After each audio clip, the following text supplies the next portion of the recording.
Hey guys, how you doing?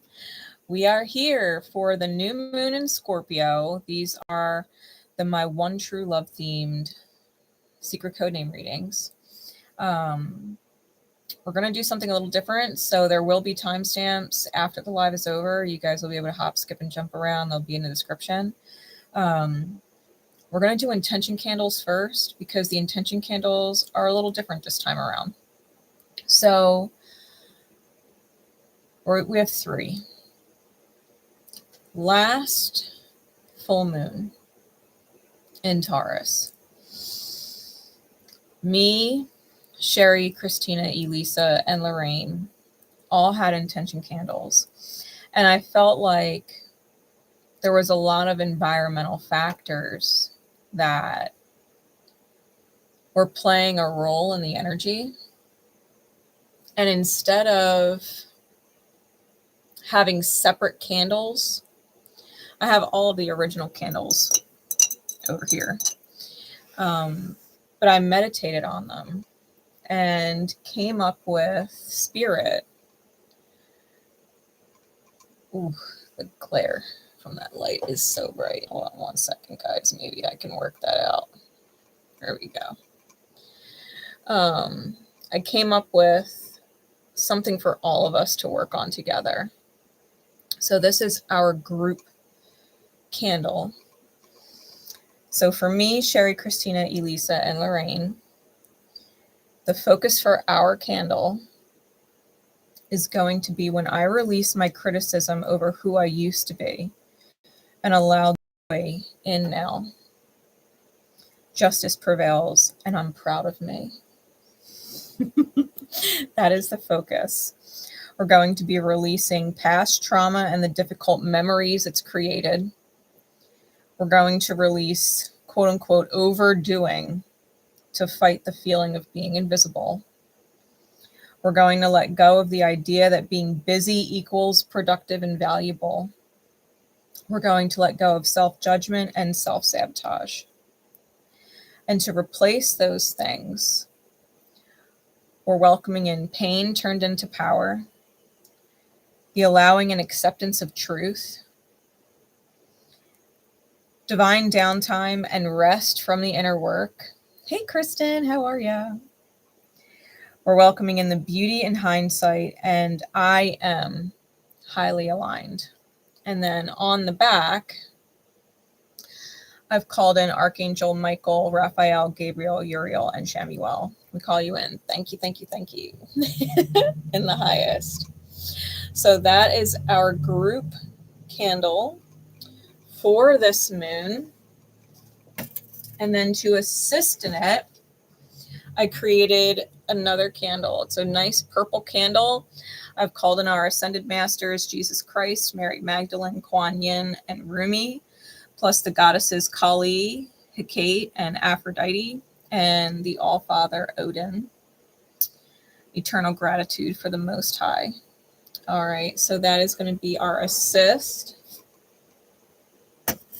Our guides will be with us. And then I did a collective candle. So anybody can participate in this candle. It's a collective candle. The focus, when we align with love, love enters with abundance. We're going to let go of feeling alone, feeling trapped in pain, feeling forgotten or overlooked by the divine, low self-esteem, and heartbrokenness over those who we thought were meant to love us. To replace those things, we're welcoming in feeling loved and supported, feeling alive again, knowing beyond doubt the divine answered your prayers, confidence and authenticity, and forgiveness to those who failed to love themselves. Okay, so that is a collective candle. Anybody can claim that. And that is going to burn as well. We're going to get these babies lit. And then I've got one of my Archangel Zadkiel incense to help bless the intentions. So our collective candle is lit. Our group candle is lit, and our guide and guardians candle is lit. I love it. I love it. And then our incense.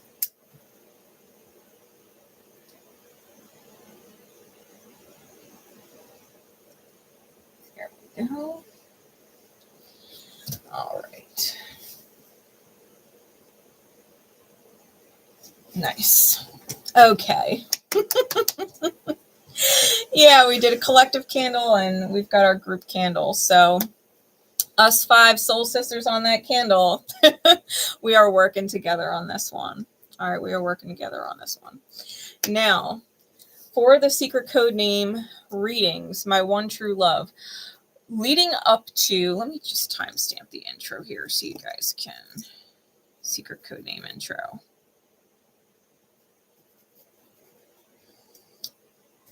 .606. Okay.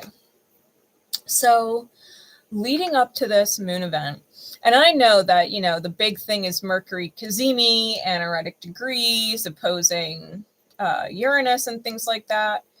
But I was getting so much from Venus being in Scorpio. Now, Venus being in Scorpio, Venus is technically in detriment there, which means she is, it's not negative, but it is the opposite of what is natural to Venusian energy.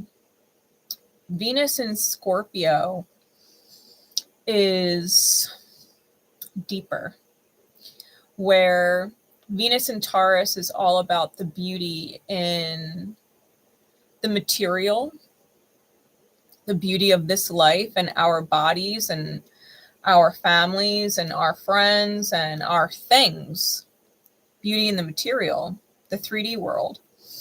Venus in Scorpio is truly about the beauty of the soul. It's very ride or die, I will love you beyond this life energy. It's super, super deep. And for a lot of people, it's not comfortable. It's not comfortable at all when Venus is in Scorpio. For those who are natal to it, like myself, for those of you who are natal Venus in Scorpio, love never dies. Love never really dies. It goes beyond this lifetime. And what we've loved in past lives, we bring it into this life with us. So Venus in Scorpio, it is that kind of star-crossed lovers feeling. And leading up to this moon event, over the last like 24 to 48 hours, I was really guided to Romeo and Juliet, specifically the 1996 version with Claire Danes and Leonardo DiCaprio. I actually ended up watching it twice and then fell asleep with it in the background a third time. Just kind of fell asleep with it on in the background.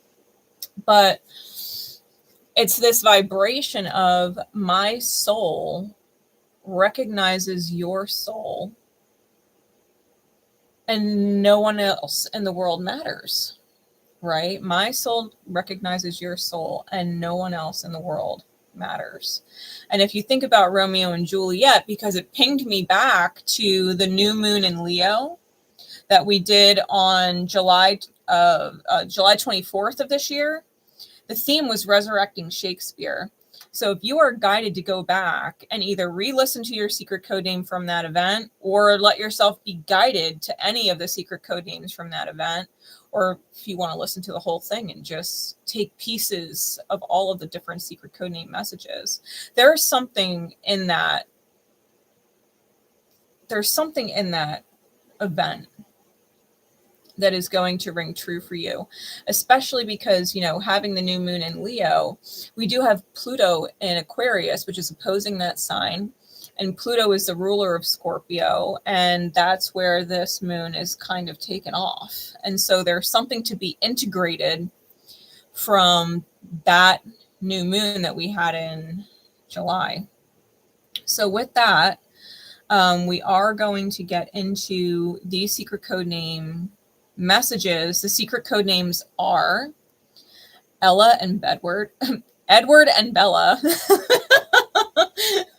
Edward and Bella, Isis and Osiris, Gomez and Morticia, and Christ and Mary Magdalene. All right, those are going to be the 4 secret code names. Again, there will be timestamps in the description after the live is over.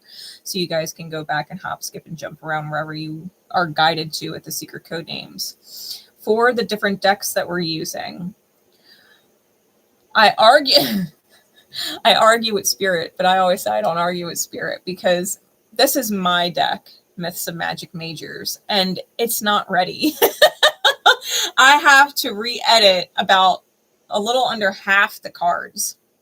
So this is not going to be the final version of the deck, but Spirit was really pulling me to it, and it wouldn't guide me to any other tarot. So we're going to use the Myths of Magic Majors tarot that I'm working on as a what you need to be aware of with this energy. What is working either in your favor, beknownst or unbeknownst to you. We're going to use the Romance Angel Oracle and my Doodle deck. And then we're going to pull some guidance from Sacred Rebels by Alana Fairchild.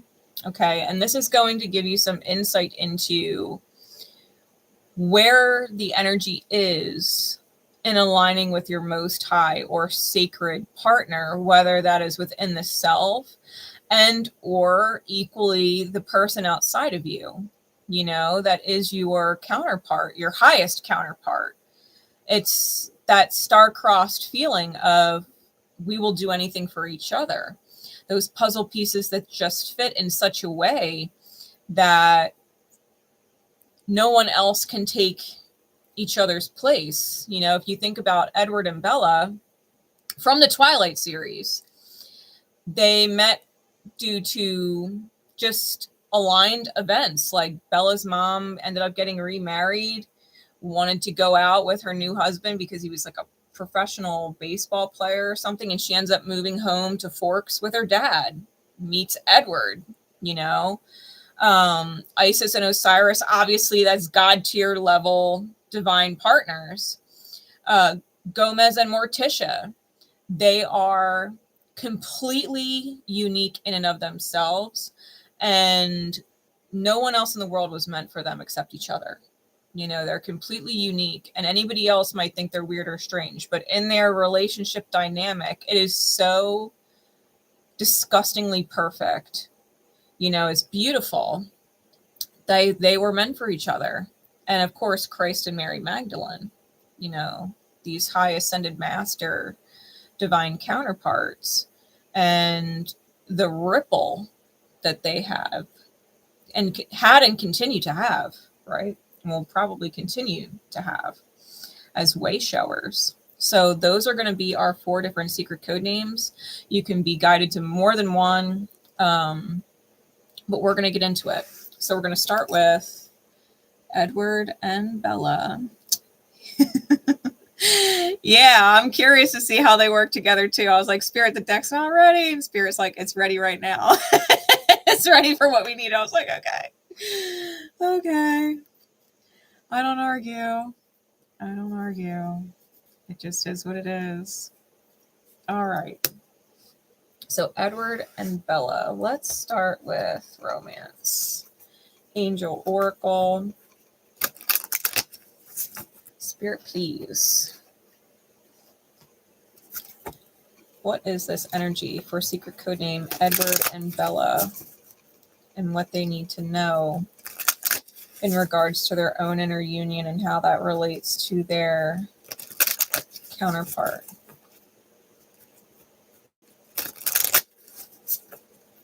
What do they need to know?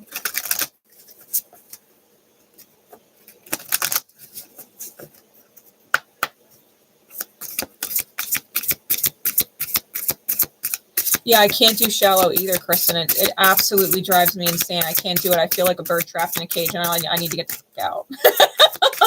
I cannot do shallow. Venus and Scorpio, I can't do it. Surface, superficial stuff, like material world is all great and all, but I would rather live in a cardboard box with the love of my life than be in a life of luxury with someone who doesn't love me soul deep. That's just the way I would run it. I'd rather live in a cardboard box with someone who has soul.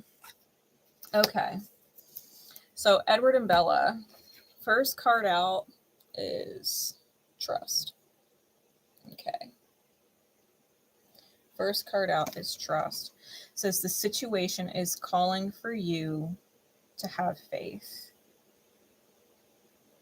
And I know that the light, this fucking ring cam is like crazy bright right now.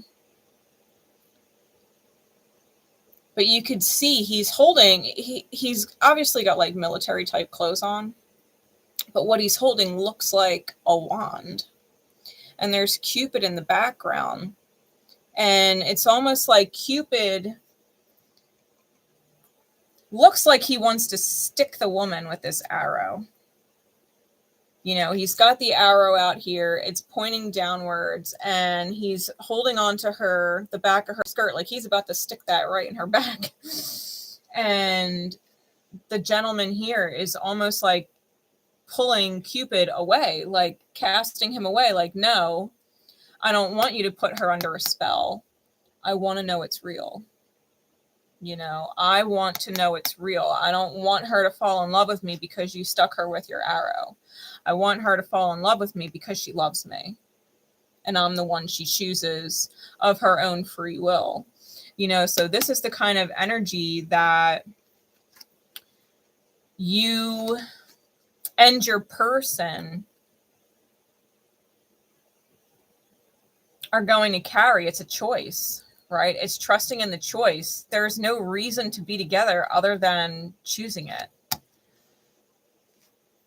What is the additional clarification for that?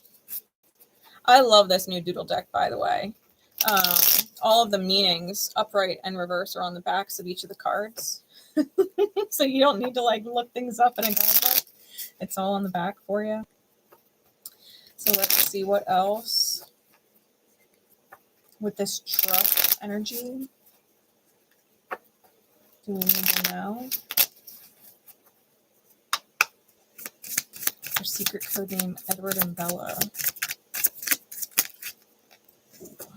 We got a few. We got the purity in the reverse. We've got the olive branch upright and the demon. Okay.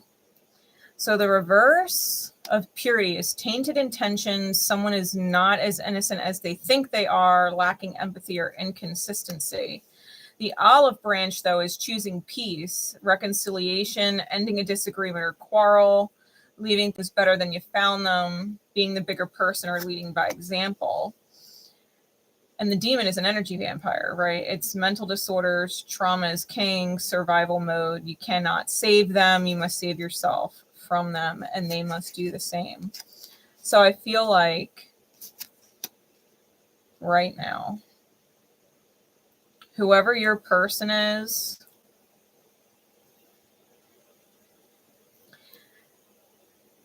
they may be trying their best to find peace with the past. Because the olive branch, right, when we extend an olive branch of peace, it's usually because there was some kind of quarrel beforehand, right? Some kind of disagreement beforehand. Someone was dealing with maybe major trust issues that had nothing to do with you. And I think they're aware of it, especially because we have the baggage on top, right? Taking the past into the future by failing to address it in the present, unresolved trauma, blind the past abuses of your peace, making excuses. I think someone, and it could be you, right? It could be you. You may be reconciling with your own trauma. You may be reconciling with your own trust issues, especially if you've been hurt by people in the past that abused your peace and took for granted the fact that that's what you were bringing, quote unquote, to the table. You were bringing peace to the table. Like, I want to create peace in your life, and I would hope that you want to bring peace to mine. Where you and them in the mirror of things are right now is really working on being okay with who you were in the past, because you needed to figure out who you genuinely wanted to be beyond that trauma state, right? The trauma and the fears and the abandonment and feeling like you've wasted your time and love and all this stuff, it's something that you two have in common. At the end of the day, it's something you two have in common. Feeling betrayed by those you've loved. And, even looking back at Romeo and Juliet, right? Which is like a huge overlying theme of this entire moon. Initially, Romeo was obsessed with Rosaline, and she didn't want him, and he was completely devastated. And Paris wanted Juliet's hand in marriage. Her parents wanted her to marry Paris, right? The governor's son. And she didn't want to be with him. She wanted to be with Romeo. Love only genuinely works when it's mutual. When Romeo and Juliet met, it clicked on both sides. She was genuinely fallen in love with him, and vice versa. It was reciprocated. And I think that's something to be reminded of. Like, they are always the wrong person until they're the right person. So yeah, we're going to deal with betrayal. Yeah, we're going to deal with heartbreak. Yeah, we're going to deal with people who don't know what love is, or who don't know how to give it, or who don't know how to receive it, or, don't know how to honor it, or whatever. Until we find the person that it clicks with. And sometimes when we find that person that it clicks with, the trauma does get in the way and can ruin things. The fear. And I think that for you, you're really processing out the impurities from past relationships that didn't work out. Feeling like you're different and that that's a bad thing. Feeling like you're different because you've got wounds, and, other people obviously don't show their wounds, and to be fair to other people, you might not show your wounds either, but they're there. If you think about Edward and Bella, Edward was a vampire. And he was afraid of ruining Bella's purity. He was worried about damning her soul. So you might be dealing with a person, a counterpart, who doesn't want to ruin you. And vice versa. Like, if you're healing, you might not want to go into a dynamic not ready because you're afraid that you would ruin it. I think at the end of the day, even with Edward and Bella, because somewhere in the series, like, they split. Edward left Bella, loved her more than life itself, and still left her thinking he was doing right by her. Thinking that he was saving her pain. And she went fucking AWOL. Couldn't handle it. The only person she could think about was Edward. And it didn't even matter that, Jacob was in love with her, or being the best person he possibly could to her, because at the end of the day, the only person she really genuinely loved still was Edward. She was willing to crash a motorcycle, go riding with strangers in the city, like she was jumping off a cliff, sitting in her room for months, just out of it. Like, Edward leaving Bella didn't make her better. It didn't do her any favors. It just drove her insane. You know, she had completely isolated herself and went off the deep end, quite literally. And I feel like you may have dealt with someone who just wasn't ready at the time to accept being so deeply loved. So what is it that is either working in your favor, whether, you know, that is working in your favor, whether you realize it or not?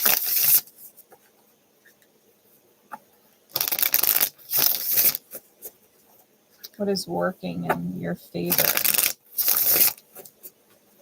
whether you realize it or not? What is the divine doing? It feels so good to shuffle this deck, by the way. It shuffles real nice.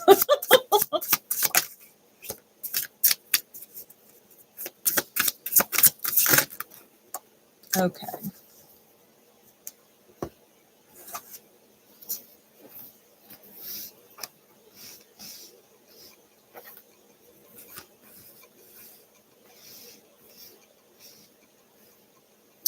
Give me one more.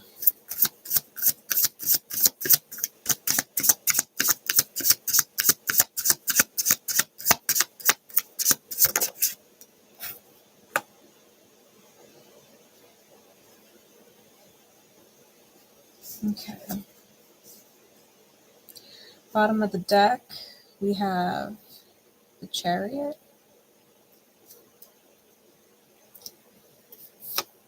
Top is the Hanged One. I gotta figure out a way to get that glare off. Give me 2 seconds, because I'm gonna straight up lose my fucking mind if I can't show these cards the way I want to show them.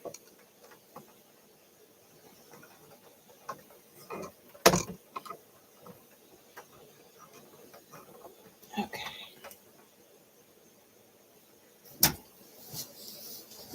Let's try that.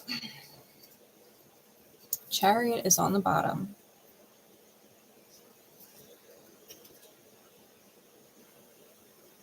And this is the fairy godmother version. The Myths of Magic Majors is a deck designed to speak directly in regards to the divine's choices. This version of the Chariot, the underlying energy, you are not a fairy godmother. It's not your job to grant everyone's wishes. Let the universe help them. It's above your pay grade. And I feel like, as far as this person was concerned, you were trying to grant their quote-unquote wishes. And to be fair, they might have felt in some twisted way that they were doing the same thing for you. The thing about this version of the Hanged One, it's all about spiritual clarity.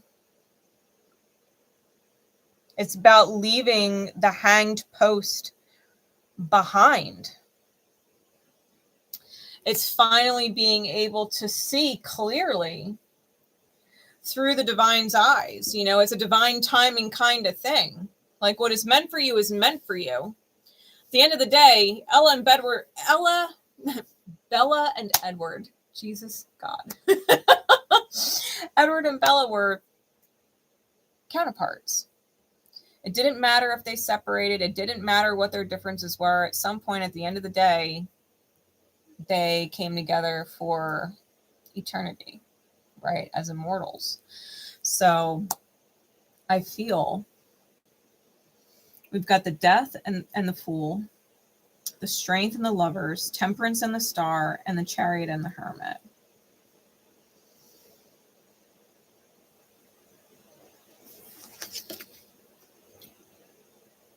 When force fails, we blame God, and in reality, we are angry with ourselves for not listening to the voice of God within.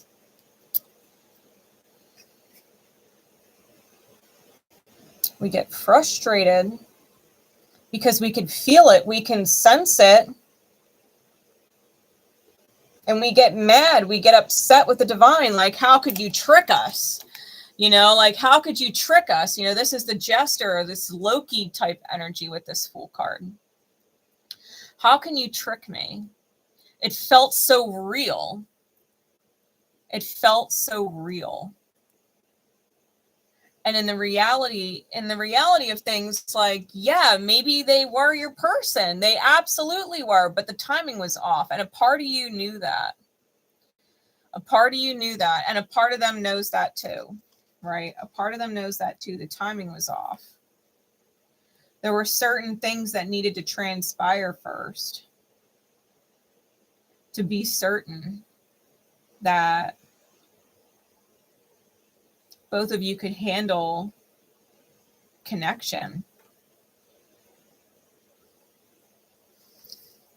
Then we have the Strength card with the Lovers. And this version of the Lovers is the Shadow Feminine with the Light Masculine. And the Strength is, you know, Sophia enlightening Yaldabaoth.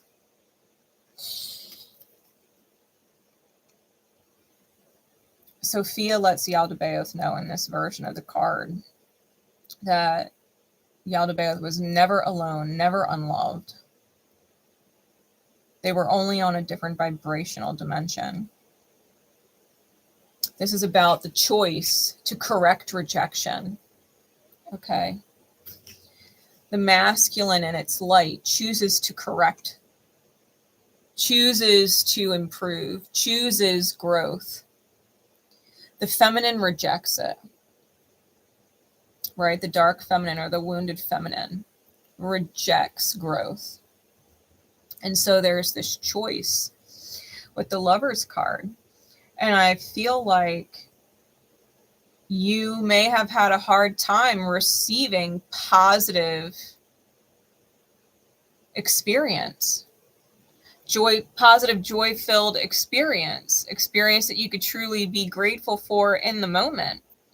You know, it's one thing to find gratitude for the hard lessons in hindsight. It's brutal. But it's something completely different to be grateful for the experience you're having because it feels amazing. With no repercussions, right? With no repercussions. You were receiving experiences that didn't feel good. Because you hadn't chosen to grow into a version of yourself yet that you were able to reflect on.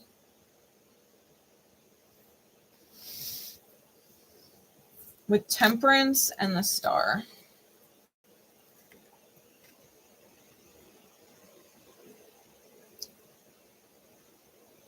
This is really interesting because the Temperance, this particular version of Temperance,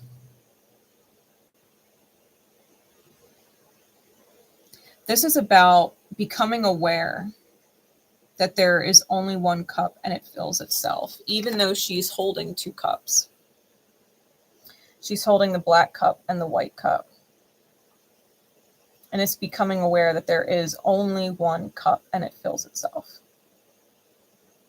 We think we see two, but it is one. And that might have been what you were learning in your previous dynamics, as well as them. It's not about how the other person fills you. It's accepting that you and them are not separate, and you're just simply filling each other. Because you are that. You are each other, right? No separation. The Star card says, "Canst thou bind the sweet influences of the Pleiades or loose the bands of Orion?" That's from Job 38:31. We cannot control that which is outside of ourselves, but we can control that which is within ourselves. The divine only offers us a classroom, the books, the signs, the tools. You can put the child in the classroom, but you can't force them to pay attention, can't force them to stay awake, can't force them to learn. Healing is a conscious choice we make. All right, healed people. It's about leading by example. There are some things beyond your control. We can't bind the influence of the stars. We can't make our cosmic energy, right? Our natal astrological blueprint. We can't make it disappear. We all have lessons to learn here. And learning is a choice that we make. And if you and them are genuinely one, not separate, then as you heal yourself, they heal as well. And it's all in divine timing. It's all based on the choices that we make. With the Chariot and the Hermit.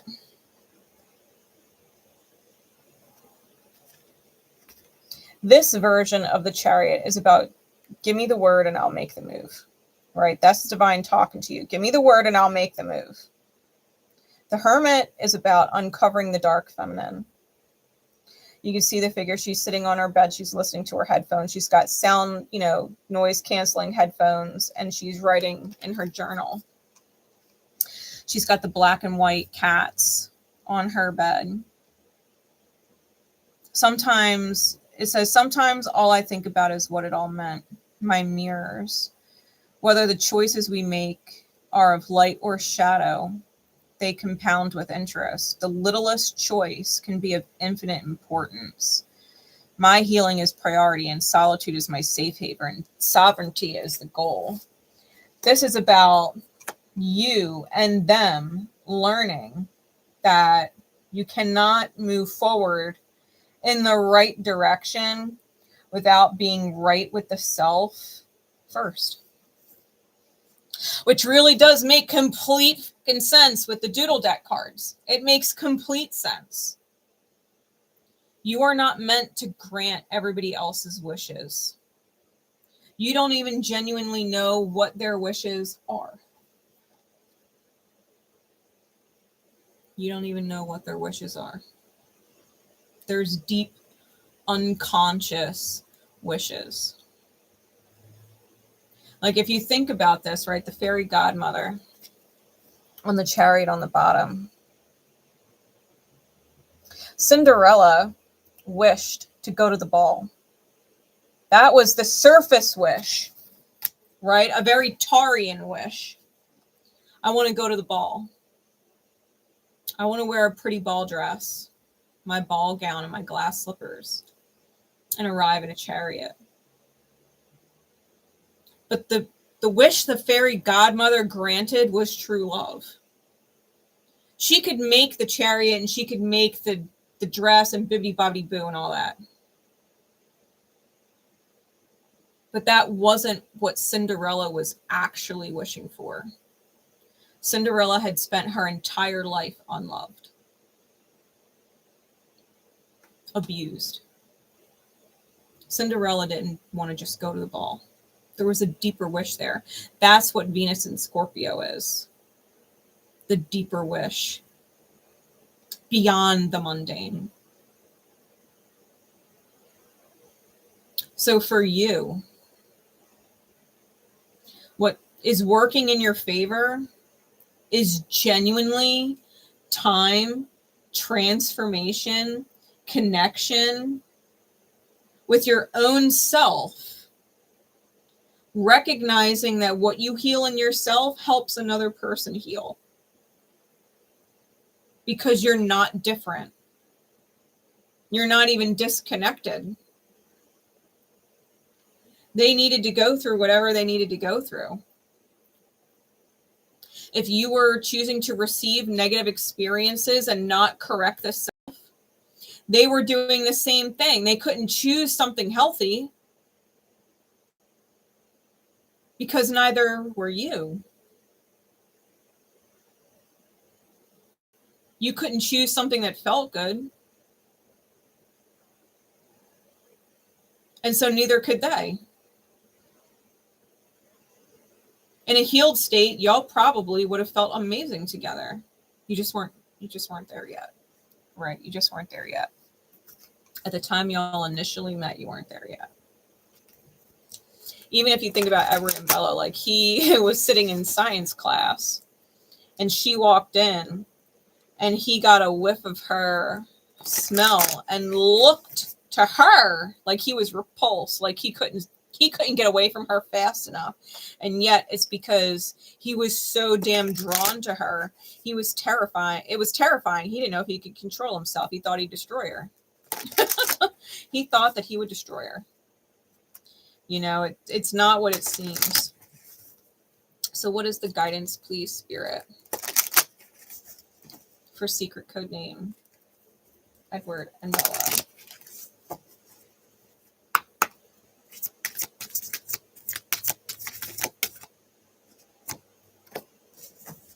Restore and replenish. Card number 38.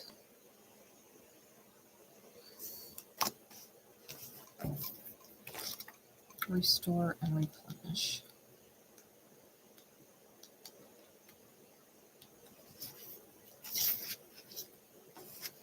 It says,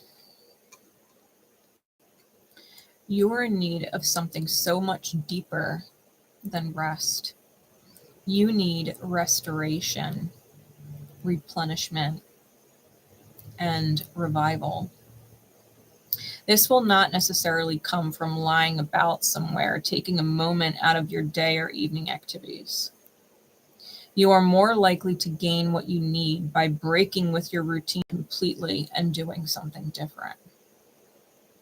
You need some variety, some spice, some change to bring fresh energy into your body, mind, and heart. You need to restore and revive yourself by changing the usual flow of energy through your being. You could stimulate this process by going to a different place, meeting different people, and taking different action to what you would usually do. You can return to your regular routine in time, if it feels good for you. However, it is now time to move without pushing yourself beyond what is known, comfortable, and familiar. This oracle also comes as a message from the great loving guardian, which is life itself. You have been working so hard and have accomplished so much already. However, you often sell your accomplishments short and focus on how much more is yet to be done. Life is telling you that it is time to put down the paintbrush, the pen, the endless lists, and the thinking mind and get into your body. Take the time to experience yourself in and of nature. Remember how to just be. In doing so, even for a relatively short amount of time, you will feel more of yourself and ready for the next phase. You might be surprised what just a day or two of this can do for you. Restoration does not have to be a long and involved process, especially if it is attended to when needed. This oracle is also confirmation that you are in an important transition phase between one level of experience and the next. If you feel as though you are treading water or are in a sort of purgatory, somewhere between your old life and your new life, then this particularly applies to you. If you can't quite break into the level you are reaching for, have faith. You're just taking a breather between races. Soon you will have the power and energy you need to reach for the next level and succeed. If you have been considering a new endeavor or have recently started one, then this oracle brings a message of encouragement. Yes, this is a good step forward for you. You are encouraged to take time out to rest and rebalance yourself, but you are supported in your need for new and different experiences to refresh your spirit. You may let some of these new endeavors go once you have gained what you need from them. However, they are useful now. You are encouraged to trust yourself and know that you are working consciously to meet your own needs, and this is healthy and good. The Oracle of Restore and Replenish also comes with guidance for your healing. If you've been under the weather, you'll be well again soon. If you've been working on healing your body, mind, or soul, this oracle comes with assurance that what you are doing is working and bringing you benefit. Even if you are not yet to experience the full extent of that benefit, continue with your work and know that you are indeed healing. You know, this kind of reminds me of that time in the series where Bella and Edward were separate. She was doing things completely different, not like her. She wasn't hanging out with her typical crowd of friends. She wasn't, being afraid of risk, and she got really big into adrenaline, really close to her friends, really used to just being taken care of and knowing that it was okay to be taken care of, that someone was always there to take care of her, even, when Edward wasn't around. Jacob was there. And Jacob never made her feel like she wasn't lovable, even when he was frustrated to no end over Edward. Yeah, she did. She actually took a trip back to see her mom. But that was after Edward came back, because he wanted her to see her mom, I think, one more time before he turned her. He was kind of hoping that she wouldn't want to turn when she saw her mom and knew that she could never see her mother again. But I digress. You can tell, you all can tell I'm a Twilight fan. But this is a time for you to just find the other facets of yourself that you didn't even know were there. It's like finding your guts, finding your divine audacity to be and exist and quote unquote rest. Because rest doesn't mean you're laying up in bed and not doing anything. Rest means you're giving yourself a break from the mental patterns and the mental routines, the psychological routines, and all of that jazz that you were in the midst of when you were with said person. It's about taking in the new, living in the new, and not getting completely swamped or weighed down by what was. And to be fair, all of this quote unquote new is temporary. Edward and Bella ended up coming back together, and it was right back to life as usual. Kinda, because they did end up getting married, and she totally got preggers with a half vampire, half human baby, but details. But they were back together is my point. And it only got better. And it only got better. Their love only got deeper. And at some point, she was able to drop her own walls, and Edward was able to really see just how much she loved him the whole time. He didn't even feel lovable. He felt like who he was and everything about him drew her in. He was a vampire. He's a predator. Everything about him is alluring. Everything about him drives her to want to be with him. I didn't think that her love was real. No, it's only because I'm a vampire, and that makes me ridiculously attractive to you. And you're like, no, it's not that you're a vampire. Like, yeah, all these things about you are attractive. They're fucking hot as hell. However, that's not the reason why I love you. genuinely star-crossed. I think you and said person at some point in this life or the next, because, you know, Venus and Scorpio knows no lifetime bounds. At some point, you and this person are going to end up coming back into alignment once y'all have healed, once y'all have dealt with the impurities within yourselves, and an olive branch can be given and progress can be made. You may want to take some time to journal. You may want to have conversations with yourself about the different behavior or treatment that you tolerated before that didn't feel good, so that you can kind of note it to self that you're not going to allow yourself to feel those feelings again.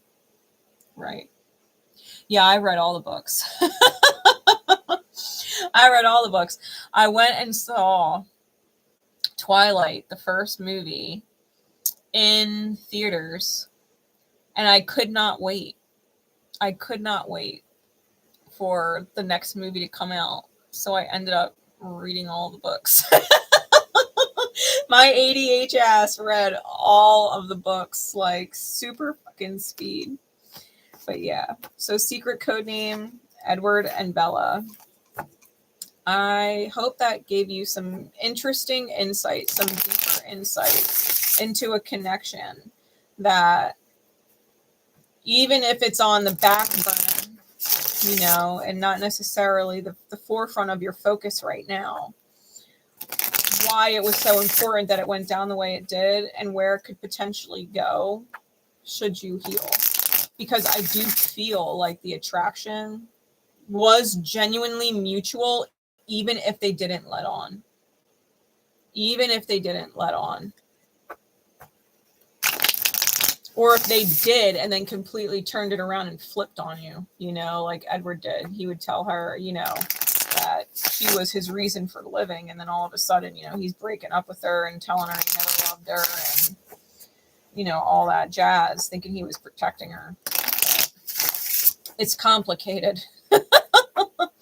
Their dynamic was complicated, but genuine nonetheless. So I do hope that helps. All right.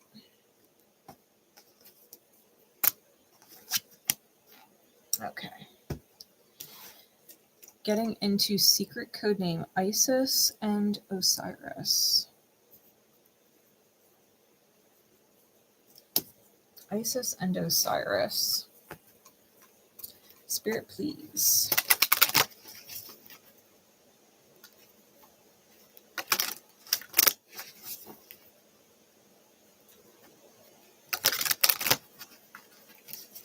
What do we need to know in regards to this dynamic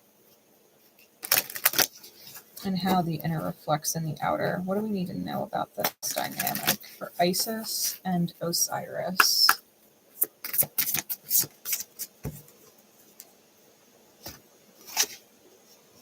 Give yourself a chance. Trust and faith is required. Work on your partnership. Says give it a chance. You see, they both have angel's wings. They're both fully embraced. You guys are in alignment, right? You're on the same energetic vibration. And you're definitely in the process of letting your relationship, your union energy work for you. Okay. Letting yourselves work together. And I think that is reflective of your own inner state, right? Giving yourself a chance, giving the relationship a chance, working on the partnership. Trust and faith is required. You know, where you are at in your energy.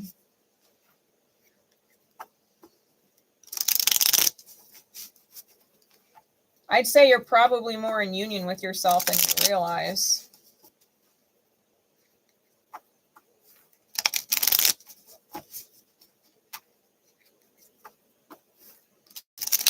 Things just kind of work out, especially between you and your counterpart. It has a way of working out. When you two are synced together like that, it has a way of working out. We've got the dawn. Anything else? Getaway came out sideways.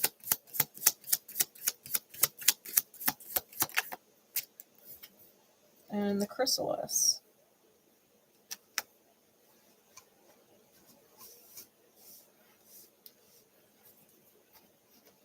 We've got the cogs on top.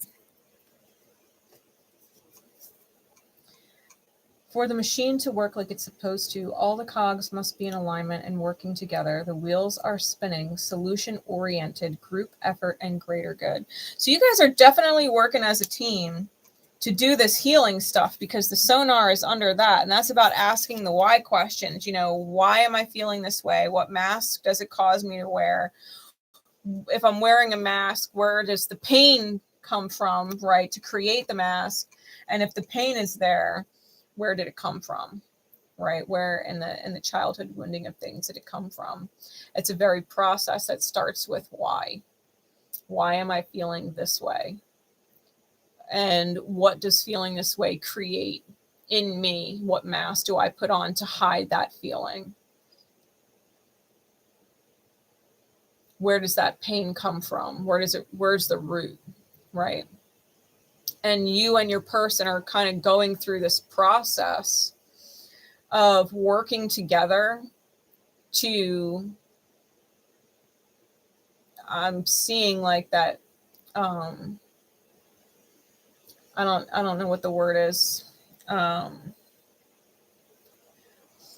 like dredging it up from the depth, right? Dredging it up from the bottom. It's like going down and raising a sunken ship and working together to do that. The dawn, it's a new dawn, it's a new day, right? Free of the dark night energy, going into the glow up phase. That is the dawn in the upright. Going into the glow up phase. The getaway is being sideways. Upright, it's getting out of dodge and into self-responsibility, getting away from toxic environments and beliefs. And also in reverse, going back or trying again, returning to that which has already proved to be painful for you. So I think as you guys navigate, right, moving forward, yeah, a lot of things are coming up. A lot of things that already proved painful are coming up in one way or the other. And you guys are working together to really get out of that energy. Being responsible for the self, getting away from toxic environments or toxic beliefs in the inner or outer world, right? The chrysalis is transformation being almost complete, coming out of feeling like mush, new self taking shape, but not quite ready to fly. It's the emerging quote unquote monarch energy.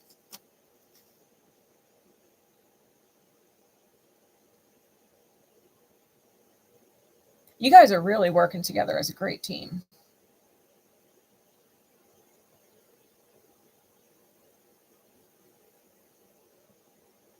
That's like super positive. All four of these cards, including the bottom of the deck, like that's actually really excellent to read.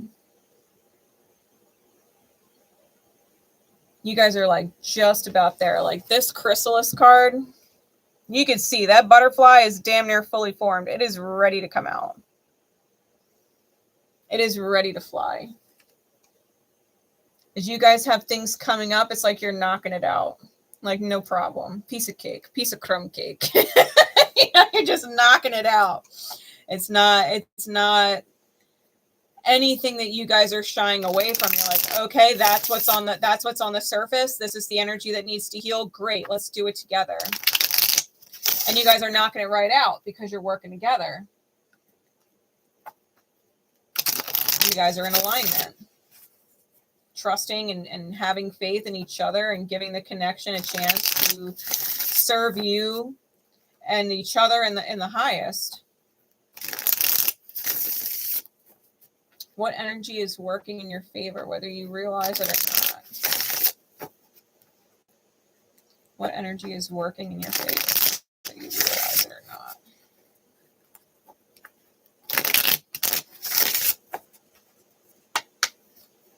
Yeah, you got to dig it up and clear it out to heal. 100%.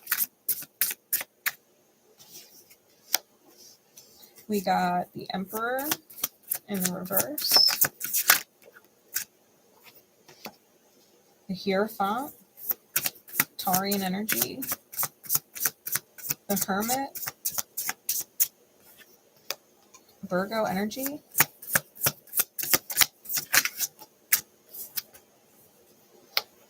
Another Emperor, another Hermit. We also have the Lovers. Give me 2 more, please.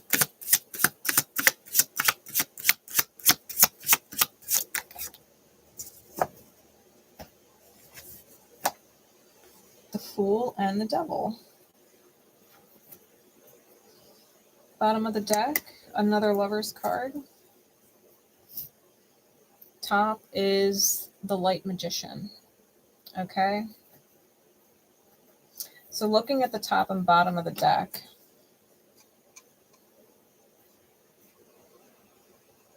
we have the Light Mirror. It's chaos magic. It's choosing light as a choice. Okay. Choosing light as a choice. Knowing that there are certain things within the self that experiencing negativity or experiencing low vibrational emotions was normal. It was normal. It's familiar, right? Feeling like, or being around people who feel like, or experiences that feel like it's all familiar.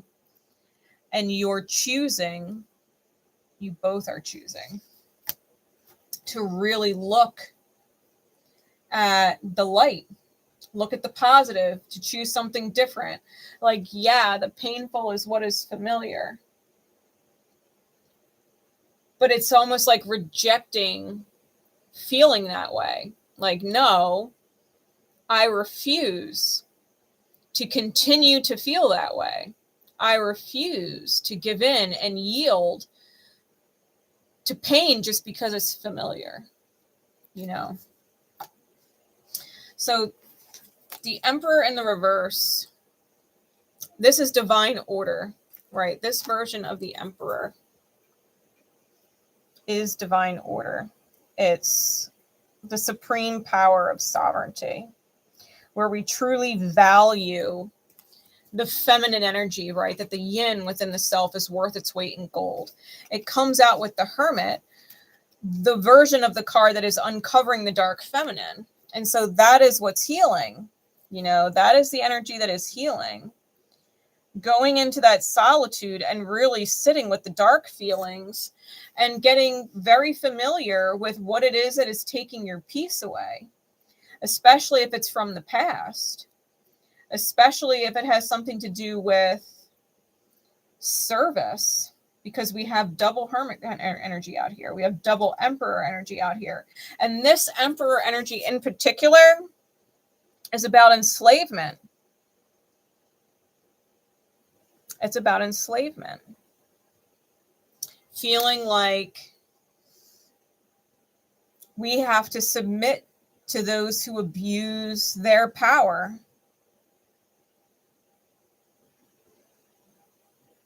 who abuse leadership roles. Whether those leaders in our life were parents, or those leaders in our life were literal employers, or those leaders in our life were, you know, ex-partners, fill in the blank. The Hierophant with the Lovers, you guys, this is how gorgeous y'all's energy is. Commitment is in your nature. Commitment is in your nature. Y'all are protective, wise, gentle, loyal. And this version of the Lovers card, this is the highest energy of the Lovers in the deck.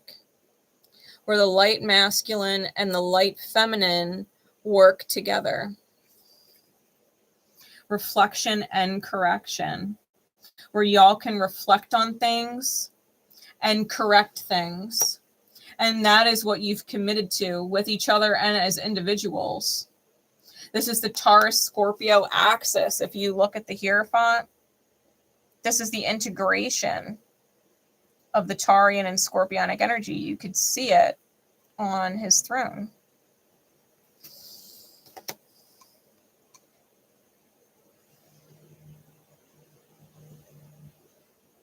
And the divine is overseeing you guys, like blessing you guys and working things out because you are choosing to reflect and correct. This version of the Hermit card with the Fool.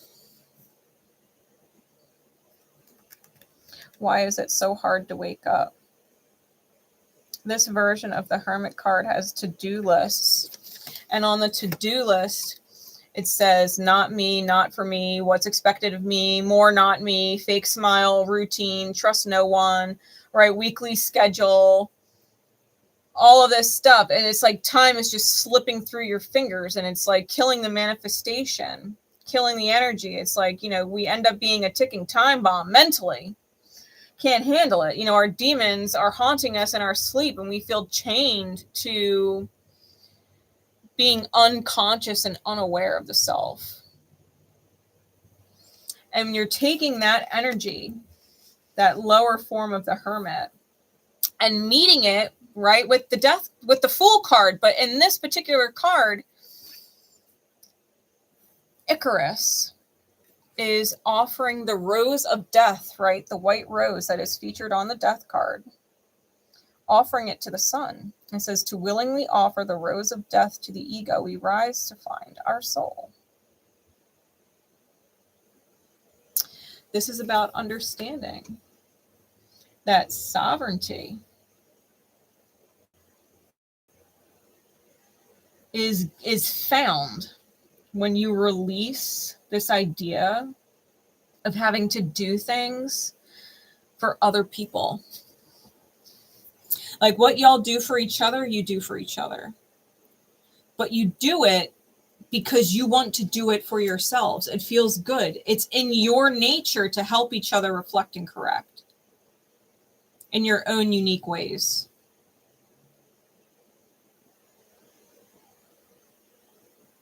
And if the Emperor, right, is there, right, where maybe there have been people or circumstances that have abused their power and positions of leadership, we got this version of the Devil, which is the Capricorn and Cancerian axis. It's about legacy. It's about strategy. Look at that card.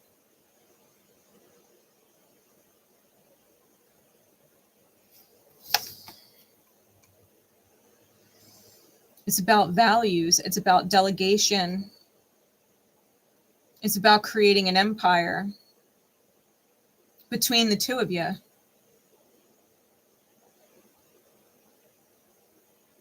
It's about creating your own traditions, outlining your own goals, your willpower, that unfuckwithable energy,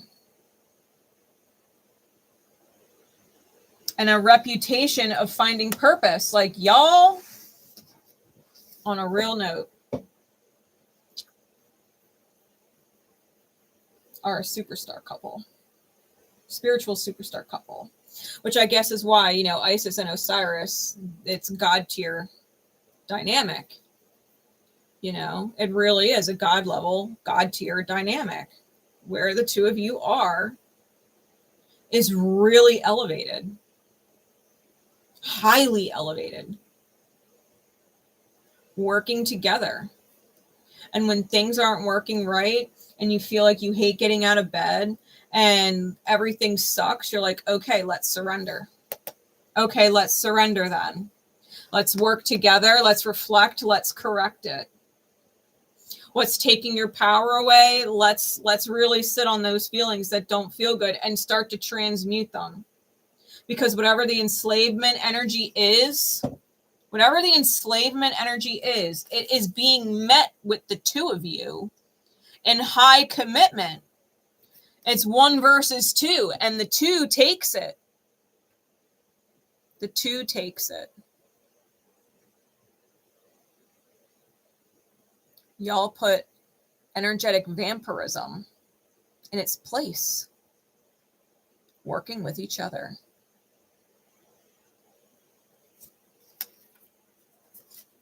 That's some powerful shit. Let's get your guidance card. I love that energy. That's great. It's like whatever comes up in front of you guys, you're just like, we're going to heal it together.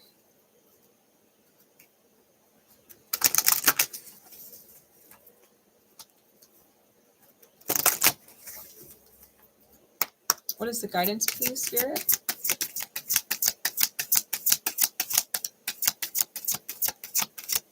What is the guidance, please, for secret code name Isis and Osiris?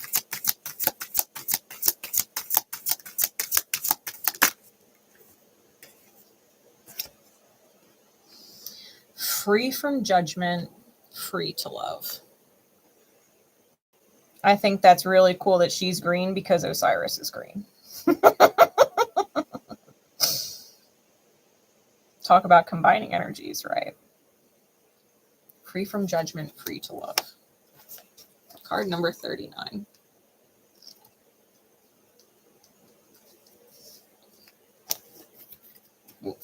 It says,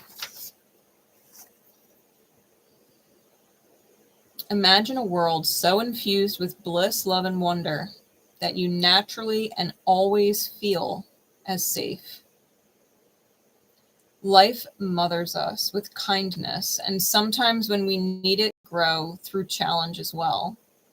Accepting this mothering in its gentle and fierce phases can be difficult. Yet there are those brave enough in spirit to go forth onto their path with absolute trust in the universe. Some are even part of the plan to help others so that they too can surrender fear and live more freely. Your devotion, your energy, your belief in their value, and your willingness to be the wild tigress or the supportive shoulder to lean upon are genuinely encouraging and respectful of people. This oracle brings you confirmation that you are amongst the clan of nurturing spirits that help to honor life on this planet. You are being asked to open up to receive more nurturing. It might make you feel a little vulnerable at first, but you will get used to valuing yourself enough to know that needing love and affection from another is an opportunity, not only for you to receive, but for someone else to give, which involves them being received too. Allow life to support you. The universe helps the helpers so they can keep helping. If you have been asking life for a solution to a specific difficulty you've been having, this oracle comes with the message that a solution is in gestation right now. The situation is already being sorted out and the resolution will come to fruition. Hold tight and wait for the imminent birth of that resolution. This oracle also brings you a message about love. You may find that you are loving or soon will love in a different way. You may worry about this love, given that it defies what you have been known or taught about love. Perhaps you are becoming able to love another tremendously, even though you don't have much of a personal relationship with them. You might question if this love is real, and it is. It's just happening at a different level. It is not more or less. It is just a different facet of love. It may be that you are opening up to love the planet and her creatures, including the animals and the ocean life and your body and the trees and so on, more than before. Your love is about to upgrade, and you're affirmed in this love too. The Universal Mother is operating through you to nurture life as a vessel of love for the divine. Love is expanding and energizing your dedicated service to life. You are asked to make sure to remember to stop, relax, center, and settle into your body and feel a connection with life itself when you need to. The air in your lungs is the same air that moves the trees. The water in your blood is the same water that fills the oceans and is moved by the phases of the moon. The flesh of your body is the same substance as the body of the earth itself.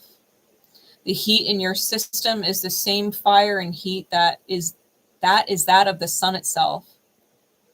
Feel the connection, and then do something nice for others with no agenda. Even if it's small, that's it.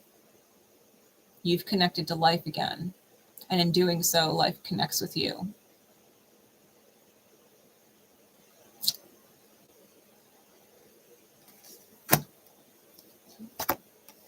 Who you are. Who your partner is a much needed ripple in the world.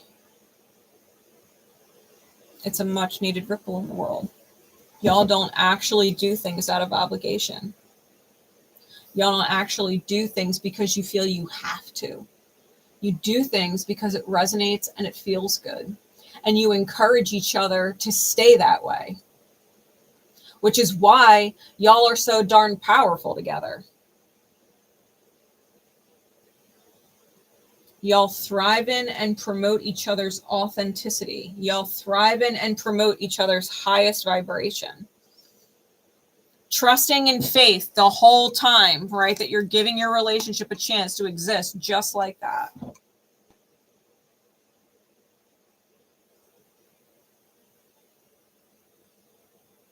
And that's awesome. Spirit is using y'all as divine vessels for love to come through. Y'all are rippling. Y'all are rippling such positive energy. So secret code name, Isis and Osiris. I have faith that message helped. Especially if you were kind of just curious about where your alignment was. You know that when it's hard to get out of bed, something's got to change.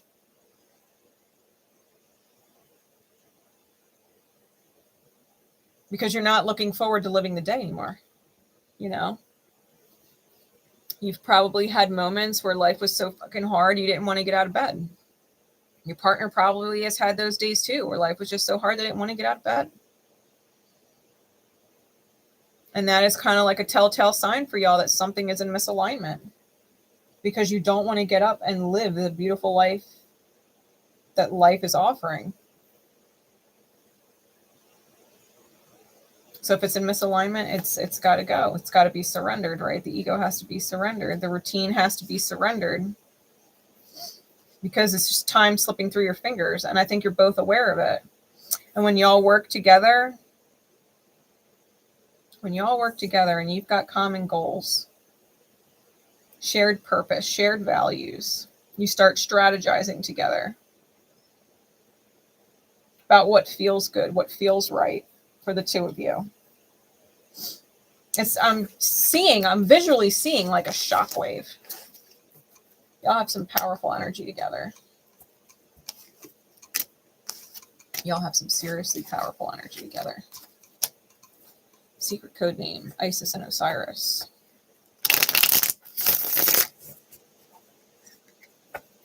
All right.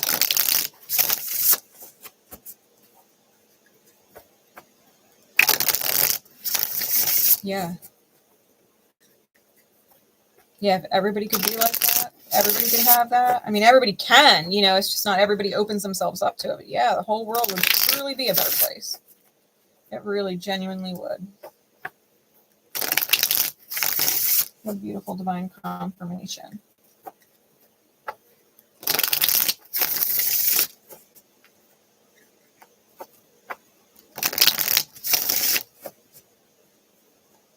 All right.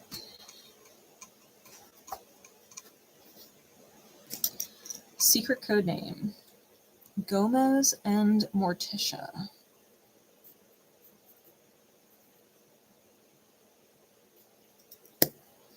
Secret codename Gomez and Morticia. Spirit, please.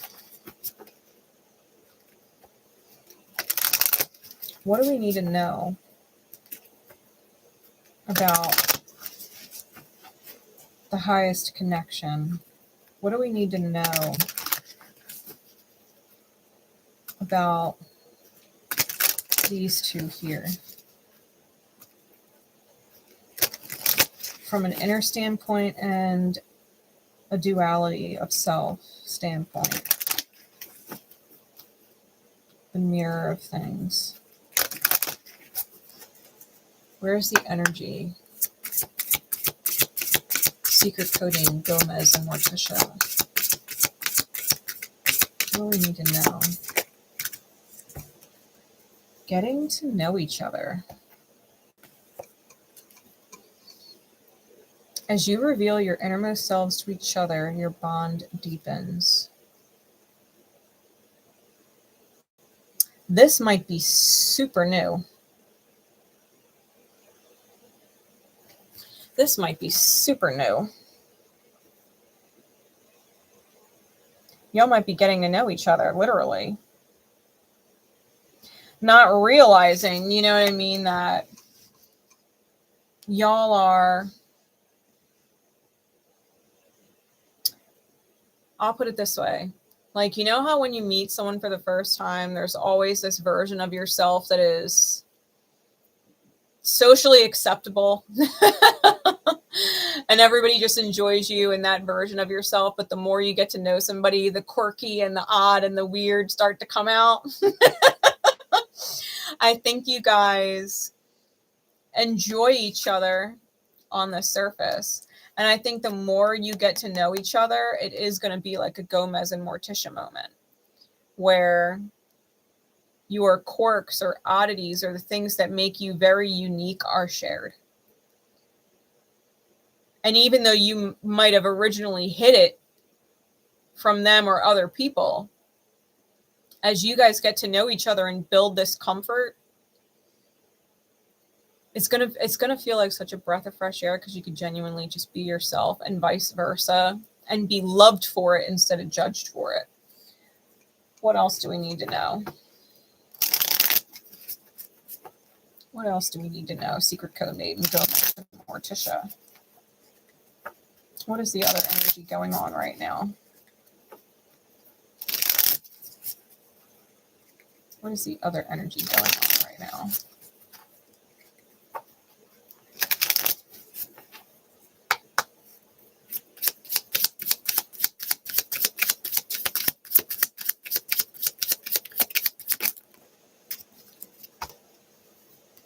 We got the wall on top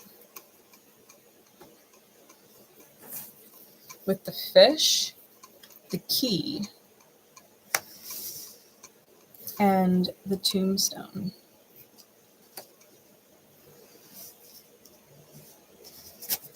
The fish is deep diving within, finding what is nourishing within. Archangel Uriel can assist you. It's lucrative energy. The key to every door you'll ever need to open resides in the lessons you learned from your Chiron wound. It's ending martyrdom, healing others, quote unquote, has its limits, and watering those who water you. The key, especially with the tombstone, it's like a skeleton key. It can open any door. It can open any door. When we heal the Chiron wound within ourselves, we can reach any quote unquote timeline of manifestation that we want. If you've done the deep dive, as they have done the deep dive, and y'all have healed this Chiron wound, you look back at the old self in loving memory. You know, this is resting in peace to the old self, remembering the old self with love. You know, not hating who we were in the past versions of ourselves that brought hurt in. It's about loving the past versions of ourselves and recognizing that, you know, letting pain in versus letting love in. We know the difference between the two because love is not painful. We might have thought that love was painful for a time, or that love was meant to be painful. Love was meant to be sacrifice. Love brought suffering, you know, all that jazz. But the reality is love is none of those things. Our trauma, right, which is Chiron, our trauma, our abandonment wounds connect us to other people in quote unquote love, but it ends up very painful. It's not love, it's trauma and it's healing. And I feel like you and your person have genuinely gone through a deep and long healing process, because Chiron is a 50-year cycle. So you may be older, you know what I mean? You may be going through your Chiron return. You may have already gone through your Chiron return, especially if you're give or take 50 years old, you know, plus or minus 5 years. You're healing Chiron. So is your person. You know, when we look at the wall, it's shadows in the way, fear of opening up, putting up walls. What or who are you shutting out? And it's the eclipse sun under that. And it's all about, you know, dimming your light. If anything, if you keep a lid on yourself or dim yourself down, this person's not going to genuinely see the true you and absolutely fall in love with the real you. And vice versa. It's almost like permission to be strange and odd. Permission to be quirky and weird and all of those things. Permission to be unique and authentic. Permission to be yourself.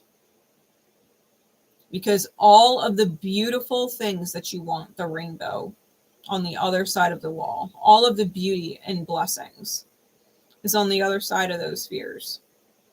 Just be yourself. Be completely honest. In who you are and what you value. I think you'd be surprised just how much someone starts to fall in love with you as an individual, a unique individual, and vice versa, because the more of your individuality that you share, the more comfortable they're going to get with their individuality being shared. When you don't judge yourself and allow yourself to be authentic, they will feel more comfortable being authentic and not being afraid of being judged.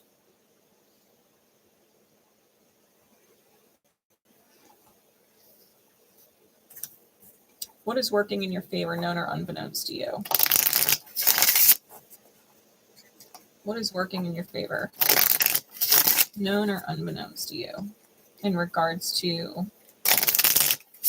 you and this counterpart energy?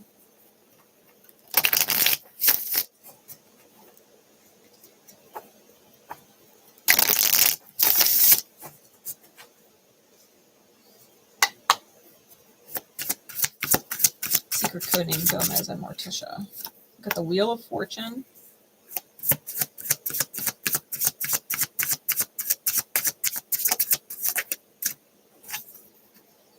Justice.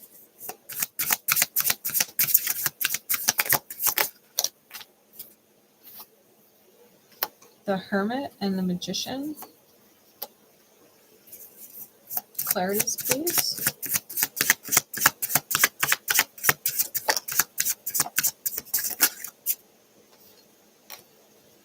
The Moon. Temperance.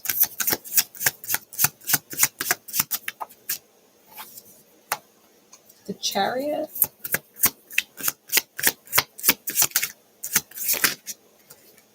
And the Chariot. Bottom of the deck, the Moon again. And the Hanged Man.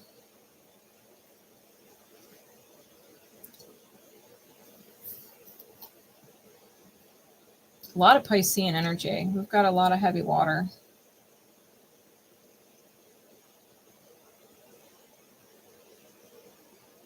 Definitely working on the 12th house.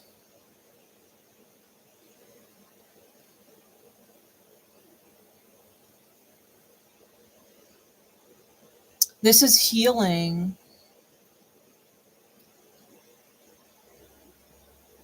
the illusion of someone needing someone else, like they need me or I need them, right? No one understands them the way I do. No one understands me the way that they do. Being the only one that could help them, or them being the only one that they could help you. Like that's what's healing. This is Goddess Hecate. This is her version of the moon card.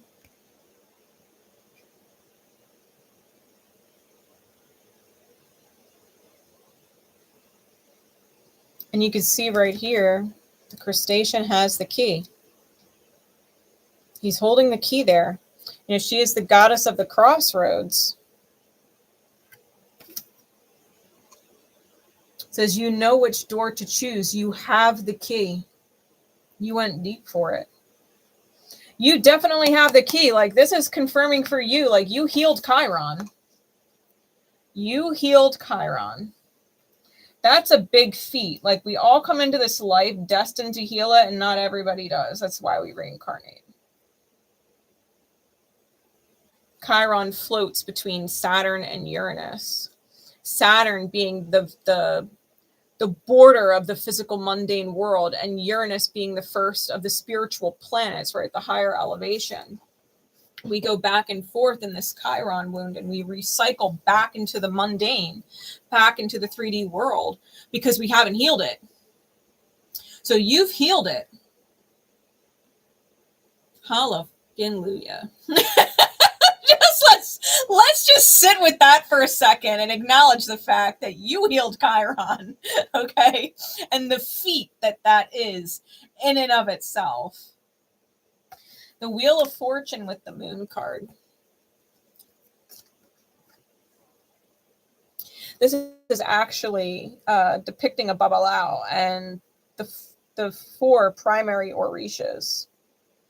And the moon is one of like hostile takeover, like leave me alone. You know, it's fear, it's PTSD, it's deep trauma. Deep trauma. Right? There's different songs on this card. You know, Piscean energy, we always get into the 12th house and we get into, you know, music and the arts and things like that. But it's Alanis Morissette, Uninvited. NF, Paralyzed, Linkin Park, Crawling, Gary Jules, Mad World, and Johnny Cash's version of Hurt.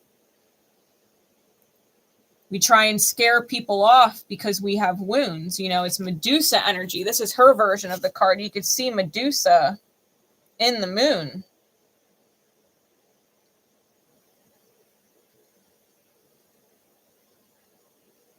And we tell people, like, don't come near me, like I'm wounded, I've got PTSD, I've got trauma. Or CPTSD, all right, complex PTSD. Stay away from me, I'm wounded, I'm broken, I'm tainted. And it's like, no, you're not, though. The Wheel of Fortune, that changes that. This is all about good fortune. This is all about good fortune and the elements of spirit really working together to serve the highest.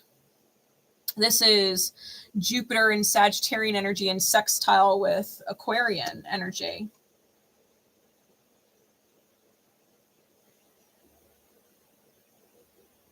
And that's definitely coming up with the moon, right? You might have a lot of different things coming up right now with this moon cycle being, you know, at the anaretic degrees of Scorpio, about to go into Sagittarius, sextiling on Pluto, right? Who's in Aqua. We're dealing with the Sag and Aquarius sextile energy with this moon.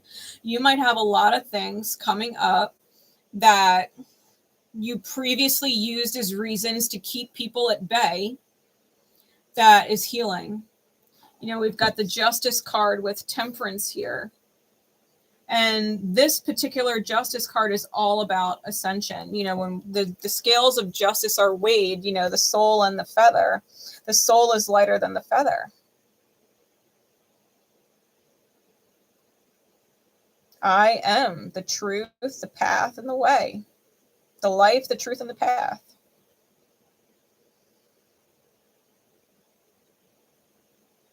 this temperance energy.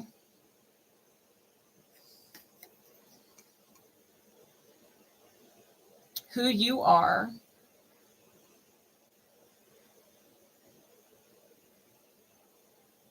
is more healed than you realize. You are divinely aligned with Sophia.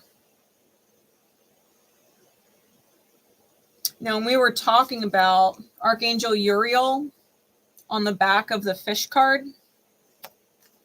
this version of the Temperance card has Archangel Uriel's seal on the bottom, his sigil, his seal on the bottom. That's Archangel Uriel's seal. You might want to work with Archangel Uriel. Archangel Uriel, I call you in. Shine light in my shadows where I've refused to see, or I have a hard time seeing. Shine light in my shadows so that I could see.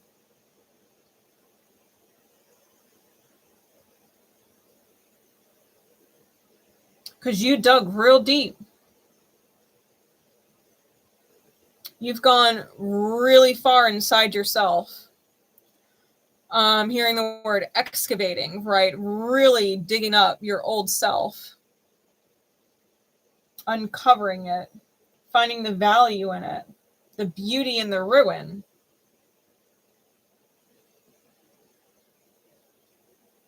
Now you've got this hermit energy with the Chariot. This is very ninth house Virgo energy. And this version of the Chariot is essentially ask and you shall receive. Give the word and I'll make a move. Patience is a virtue. That's what is at the bottom of this Hermit card.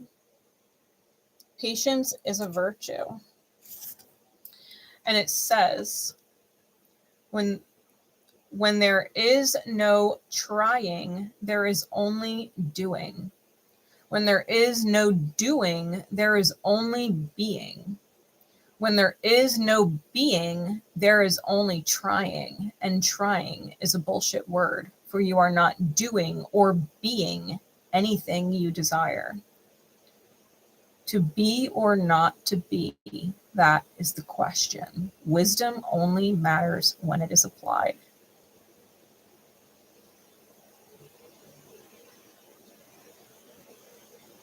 You've learned so much. And you know that trying to heal, isn't anything. You've done the healing, and now you are being the healing. You are doing it and being it. You're not trying anymore. You're choosing it, right? This light magician, the light mirror of your own free will. You're getting yourself out of this I can't, because Spirit's like, yes, you can. The cloud hanging over your head, it's not a dark cloud. The I can't is in your brain. The cloud is the Chariot, and it's got lightning striking the brain. Like, for every problem, there is a solution. The lighter here says, fuck it on it. What do you mean you can't? Of course you can. Can't what?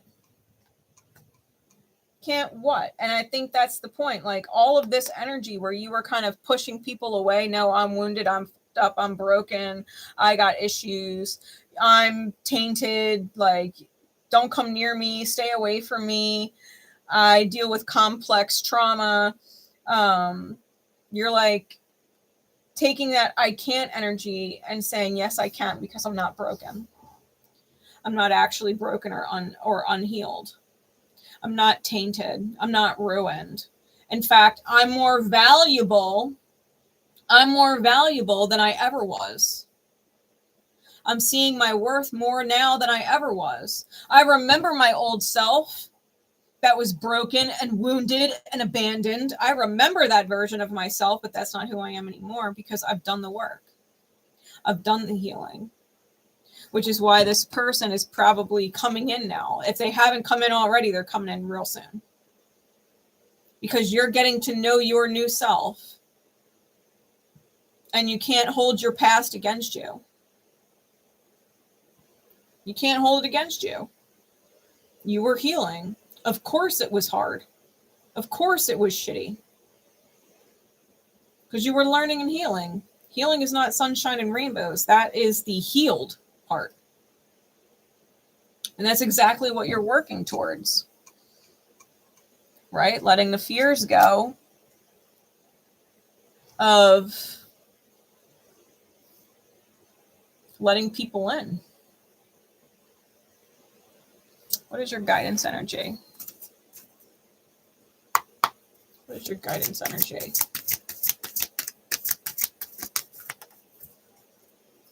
I feel like whoever this is, they're right up your alley. Every journey starts with a single step. Card number 12.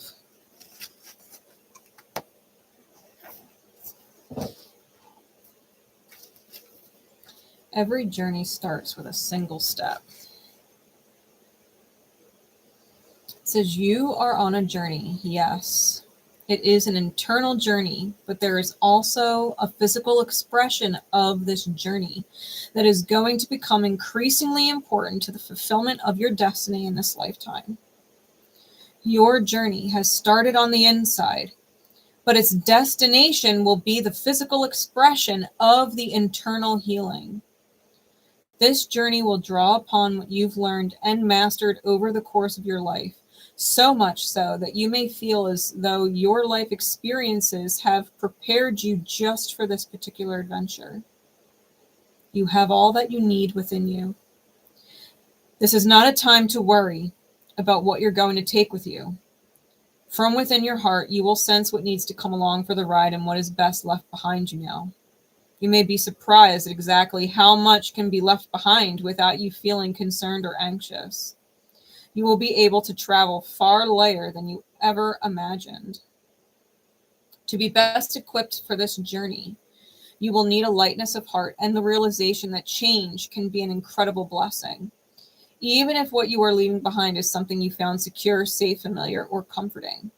Just as the butterfly leaves the chrysalis behind when it is time to spread its newly formed wings, so too are you ready to leave behind what once was and embrace what is more appropriate for you at this time. There is an element to the journey you are embarking on that is unknown, and perhaps it is news to you that you are even taking a journey. However, the realization in traveling along a familiar path brings no guarantees is more likely. Think about that. The realization that traveling along a familiar path brings no guarantees is more likely. This open, unscripted quality of your journey will help you gain the most from your experiences. You see, this journey is a spiritual gift. It is an invitation from the great loving heart of the universe calling you into something that you would not have otherwise found. You are not supposed to know all the details, nor how it is going to work out before you set out. You are just meant to take one step after the other, again and again, so that you can receive the gifts that are headed your way. If you're considering taking a physical trip somewhere, this oracle comes as confirmation that the journey will in some way be a life-changing one and that this is good. If the journey you are considering is of a more internal variety, such as exploring a new field of consciousness or beginning a new creative work or traveling into the void of the unknown possibilities in order to start your work, then this oracle is confirmation that it is indeed a wise choice and much new life will come of it. This oracle brings you particular guidance that the apparently small steps you are taking in an area of your life important to you right now are actually far more powerful and constructive than you realize. Sometimes we are gaining ground, but the effect is not immediately obvious. This doesn't mean that nothing is happening. It simply means that the effects of your actions are cumulative, and soon they will begin to overflow into the physical world with a positive impact that may surprise you. This oracle brings you a message to keep going. If you've been doing a lot of inner work and are frustrated or concerned that you are not seeing the results translated into the physical world, keep faith, as the physical manifestation of your inner work is in capital letters coming. Remember that you have all the resources you need and then some. Your inner and outer journeys are blessed with positive energy, and all you need to do is to keep going one step at a time. You've set yourself free of your own free will. Secret codename Gomez and Morticia. You have set yourself free of your own free will. You have healed one of the more difficult wounds, Chiron. You have healed one of the more difficult wounds. And it's a big one because that key opens up all doors. It opens up all doors. And you are ready. You are 100% ready. You are healed. You are healed, more healed than you realize. You have improved so much. Hey, Megan, how you doing? Hey. You've improved so much. Like, seriously, give yourself so much credit. Like, can we just take a moment and clap for you? Can we just do that? Can we just love the fact that Spirit is acknowledging all of the work that you've done and said, hey, like, you've done so much work. I think it's safe to say that the biggest stuff is over. The hardest stuff is over. Like, yeah, there's little tests and trials, but like hardcore healing, like that's past all. That's past.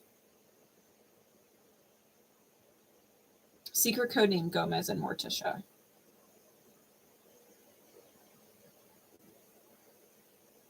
Whoever is manifesting into your life is the result of your healed self.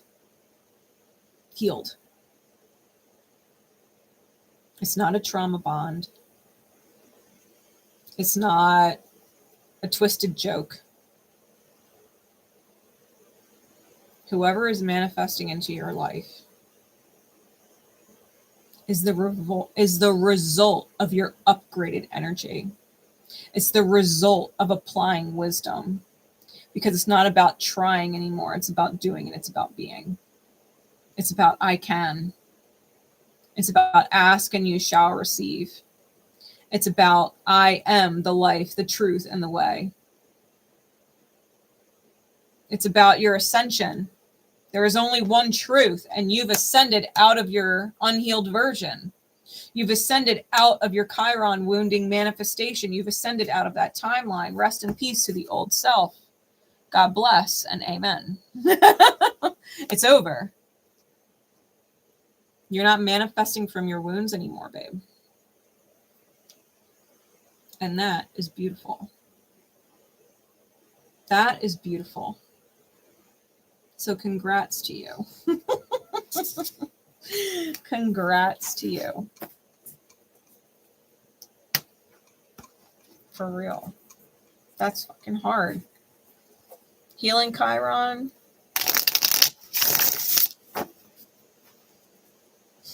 That takes conscious effort. That takes conscious effort. And you chose it. You chose it of your own free will to heal, and you did an amazing job. Spirit sees it, and now the manifestation is following suit. So you can look forward to that. All right. And last but not least, secret codename Christ and Mary Magdalene.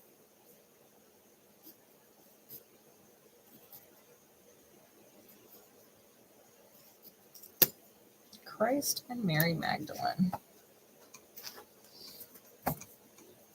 Spirit, please. What do we need to know about this dynamic for those who resonated to the secret code name. What is going on within themselves, their own divine duality, and the manifestation of that in the outer as their counterpart, right? Their highest counterpart. Their star-crossed love. What do we need to know?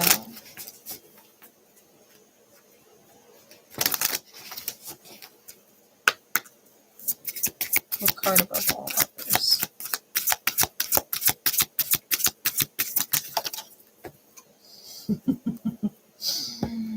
Be confident in yourself. Flirt. Extend your lighthearted energy to others. Oh, you too.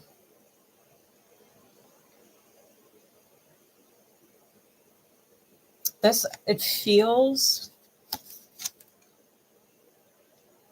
super sweet.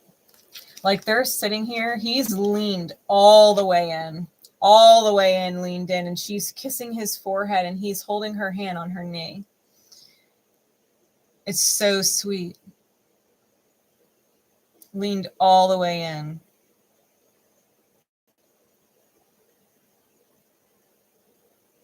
And she's relaxed, her body is, kind of leaned over forward. She's not, sitting up straight. There's no, need for posture. It's very relaxed. It's very safe.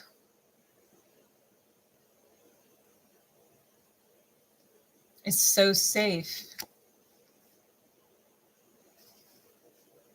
What other insight, please, Spirit? That's so sweet. I just keep hearing that word. It's so sweet. The two of y'all are so sweet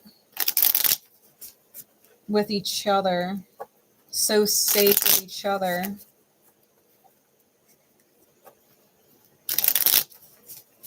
Very lighthearted. It's not a heavy connection at all. It's so easy. It's so easy. What do we need to know?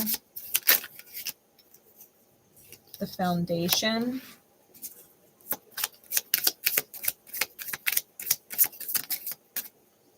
The purity and the keyhole.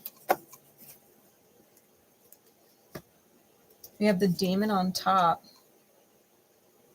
So you guys may have been haunted by energy vampires. You may even have had lower vibrations with the radio underneath, trying to take your energy down a level, right? Different people trying to invade your frequency to prevent you from the rainbow, the treasure. People who wanted you in survival mode, people who wanted you to save them, right? So that you didn't save yourself. But the reality is you've met it with the foundation, which is confirming what you're building on is solid. There's no cracks that could create problems or resets later. It's sound judgment. This foundation is solid. The purity is love at its purest form. Innocent love, supportive energy, no hidden motives, unconditional kindness. Unconditional kindness. No hidden motives. Innocent, supportive, pure. The keyhole is seeing the open heart chakra of self-love on the other side of a closed door and wanting to be free of lovelessness, having faith that you'll get it. I feel like both of you are so open. I feel like both of you have known that, or felt in the past that you were barred from love, especially if you were just being haunted by demons, haunted by vampiric energy throughout your life. This feels like what happens when two earth angels find each other. When two earth angels recognize each other. And they're like, oh my God, thank God. Your energy is different. It's not like all of the other energy I've ever experienced.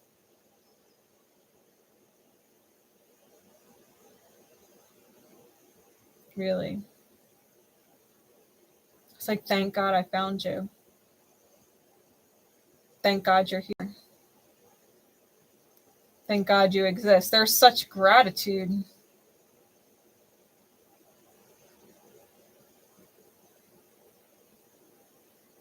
The love is pure. It is unconditional. There are no motives. It's not transactional love. It's so much deeper and better and higher than that. There's no cracks in this foundation. There's no fear. You know, the two of you being together, one does not elicit or incite fear in the other. I keep hearing it, like, thank God. Thank God. Like, you can be yourself and so can they. Pure. What is working in your favor, known or unbeknownst to you? What is working in your favor? Known or unbeknownst to you?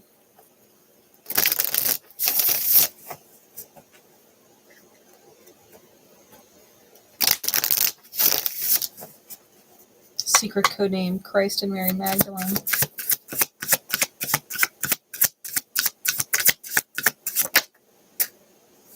Temperance.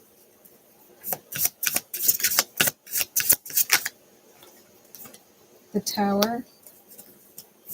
That's the lighthouse of Alexandria. The Star and the World.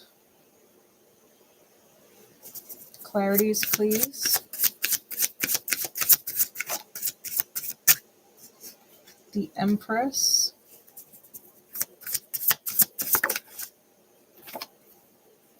The Star again. Y'all are about to hit the ground running.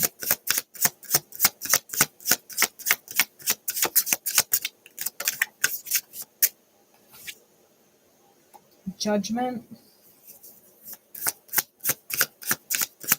One more, please.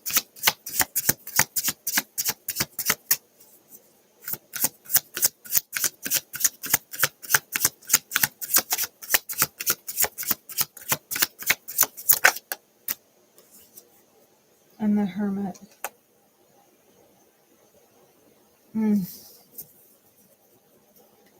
Bottom of the deck is the Tower of Babel version.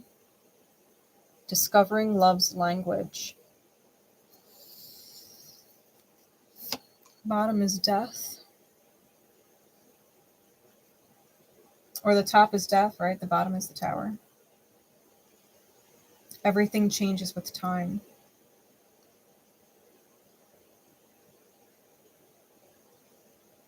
Everything changes with time. Right? We have that white rose. We have the white rose on Death's flag.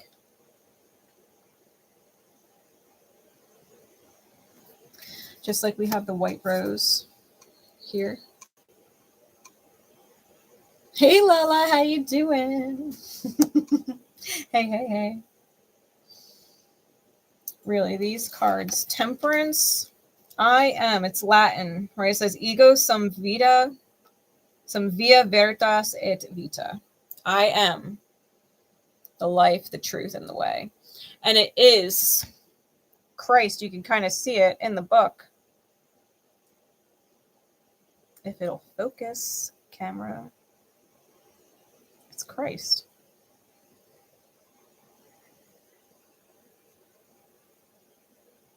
Temperance with the Empress. When yin is acknowledged,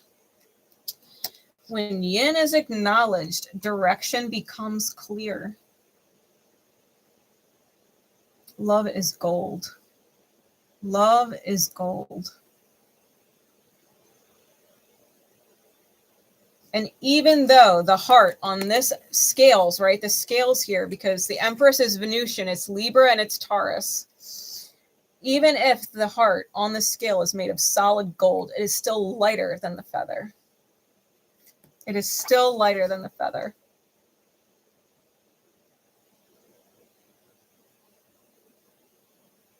Y'all are both highly intuitive. You know it feels right. It's like you know it as soon as you meet. This is Sophia energy, and Sophia is the Christ twin, right? Jesus and Sophia worked together to show humanity the way.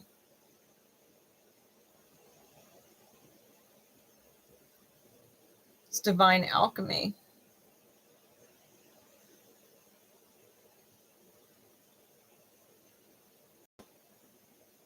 Y'all are the yin to each other's yang. We have the tower and the star. Not all who wander are lost. They light the way for those who are. It says, when you know the shot is coming any second now, and it'll be time to hit the ground running with everything you've got, but not yet realizing you are the only one in the race and the only one to beat. You are the storm. Fuck the system. This powerful ass star card. Y'all are you're a way shower. You're a lighthouse, a beacon. You know you're about to take off. You are the storm. You're about to take off. You and your person. Even if you are your person.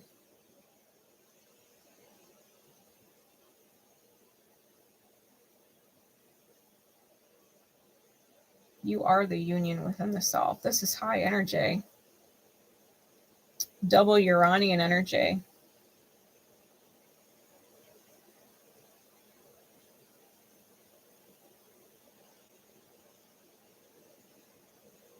It's not just you working with the stars. It's the stars working for you.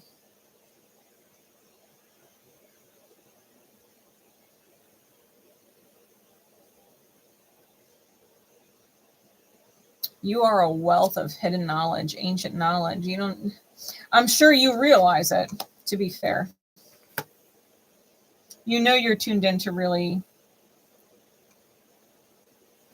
forgotten inner knowledge, higher knowledge. You're meant to bring revelation in.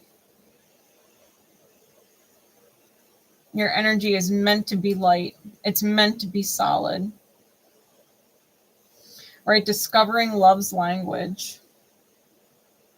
It says you cannot ascend to the kingdom of heaven with hubris.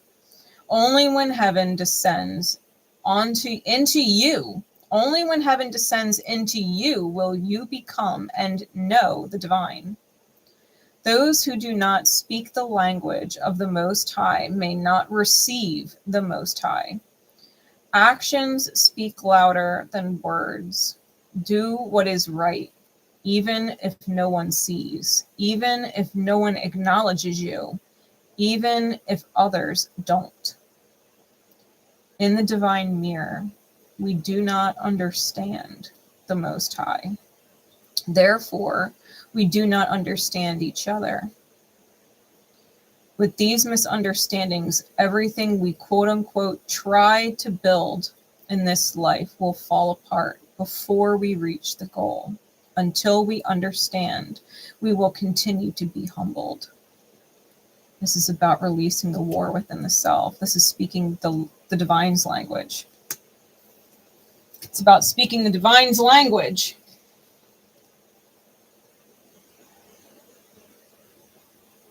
You and the divine are not separate. You're in a different dimension, but not separate. Like, if there's 22 dimensions and God is the 22nd dimension, right? The way that we think God is in the 22nd dimension. God is in every dimension. So someone who understands this would know that they are the 3-dimensional version of God. They might not be in the 22nd dimension and be that version of God. They're in the 3rd dimension and they are that version of God.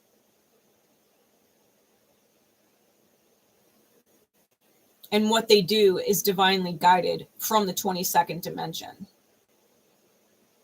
If if you can kind of wrap your head around that analogy, because that's accurate to what it feels like. This version of the star card with the judgment, you could see she's got her dress and she's wearing black and it says fear, and she's looking at her inner child, and the inner child, even though you can't see it with the camera, she's wearing a necklace that says faith. Her name is Faith. To be truly free, you must accept that which needs to be done without judgment of yourself. Save yourself in faith. Other people might not like it. What you're choosing to do from your divinely guided place, other people might not like it. But you're only truly free when you can accept that which needs to be done without judging yourself or allowing others to judge you. That your inner child needs it. Healed people heal people. We can't control or change the stars. But we do have control over ourselves. This is the classroom that we're in. The divine classroom. The divine has given us all the tools, all the books, all the capabilities. It's up to us to stay in class. It's up to us to attend. It's up to us to stay awake. It's up to us to choose to learn. And I feel like you are. You're putting fear behind you and choosing to listen to your inner child in faith. In faith. The world with the Hermit. This version of the Hermit ties into Native American, the understandings that grieving, that when we are grieving, we are closest to God. This is closing that cycle of grief. And having grief be close to God. Because there's more than one way to be close to God. This is about the healing of Yaldabaoth, which is in the card here. Instead of him being the black lion and snake like he is on the strength cards here in this version of the Hermit, he's white and he's wrapped around the cosmic egg. And when you look within that self, within that reflection of yin, right, he's looking at the moon. And I think it's interesting because we have this comet, right, in the background. And 3i Atlas is literally in the sign of Virgo right now, which is the Hermit card. Just thought that was kind of interesting. You might be getting some divine downloads or divine upgrades. Some serious upgrades.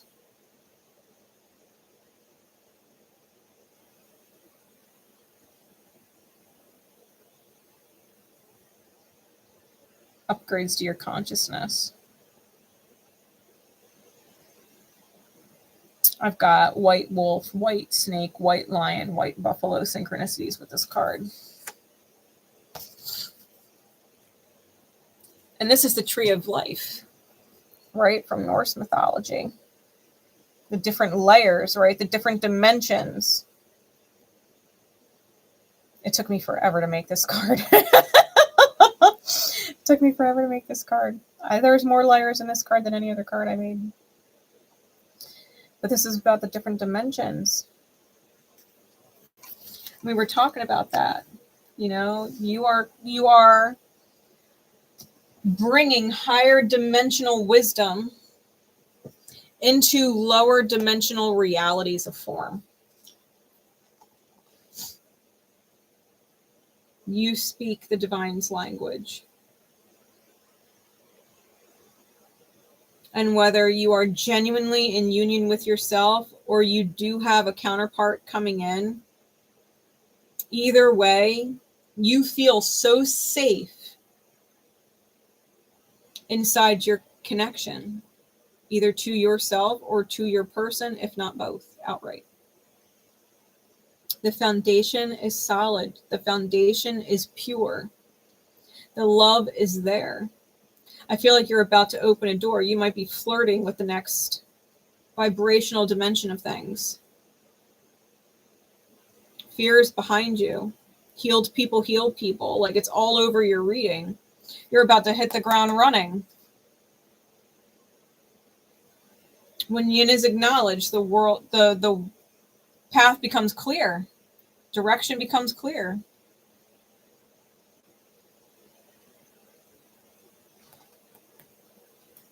The divine is about to take you places.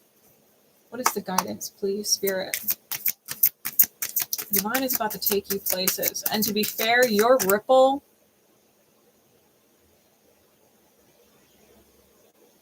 might go well beyond this lifetime. Like long after your body passes back to the earth, the ripple of your spirit is going to continue to be felt. Like you're going to make a legit impact on a greater scale. Yeah, bring it into form. Card number 41. Bring it into form.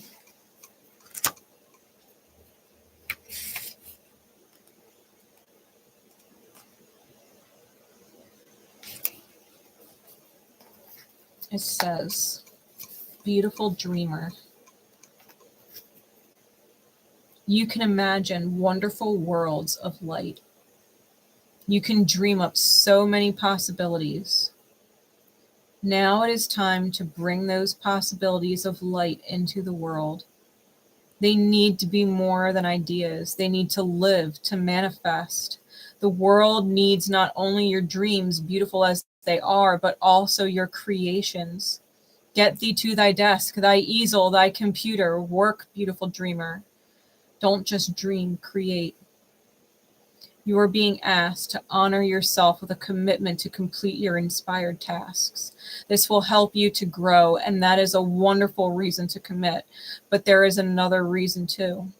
You know that your inspired ideas are worth translating into practical form so that other people can access them and experience something special too. If you've been thinking about writing a book, painting a picture, or acting on an inspiration or idea, then this oracle is bringing you an unequivocal yes. Do it now. Don't dally or dither about the details or worry about how it's all going to work out. The universe loves a bold spirit. Once you take a step, it will rush towards you like an enthusiastic and chivalrous lover, opening doors, hand gently guiding at your lower back as you are moved forward. You will promptly be provided with all that is needed to take the next step. There is sacrifice inherent in translating the perfection of an idea into the limited physical form. Although something may be lost when turning a multidimensional concept of endless potential into something concrete, this oracle guides you to realize that there is much more to be gained. You must become free of this inspiration so that you can receive your next inspiration. It is already waiting for you. So, on you must go. This oracle also confirms that the information you need to translate your ideas into form will be provided according to the higher wisdom of life. It may or may not happen by traditional routes, even if it seems unimaginable. When it is time for something to be born into form, nothing can stop it. It will happen. Success is not going to unfold according to the usual rules and regulations, but feel assured that this is your path of success. It might happen in ways that surprise you and others, but it's happening. It's meant to be. It's meant to be. You are meant to be. You are meant to be here in this world, tuning in to incredible energy from beyond this world and bringing it in. Just like Christ and Mary Magdalene. Mary Magdalene had such a profound ripple that they are talked about thousands of years later. Your ripple is going to far exceed your lifetime. Think about the greats. Like if you think about people like Carl Jung, he still is talked about beyond his death. William Shakespeare still talked about hundreds of years beyond his death. Your ripple, your energy is going to be one that is talked about, that is known of, that is continuing to heal beyond your lifetime. Your energy is profound and beautiful and safe and pure and without cracks. If the divine is inspiring you, let yourself be inspired. Let yourself create. And whatever you need will be taken care of. The divine has your back because you were always meant for the success. You were literally created for it. You don't just work with the stars work with and for you. They align for you. You are a gift here. You are a gift here, with or without a counterpart. You are a gift here.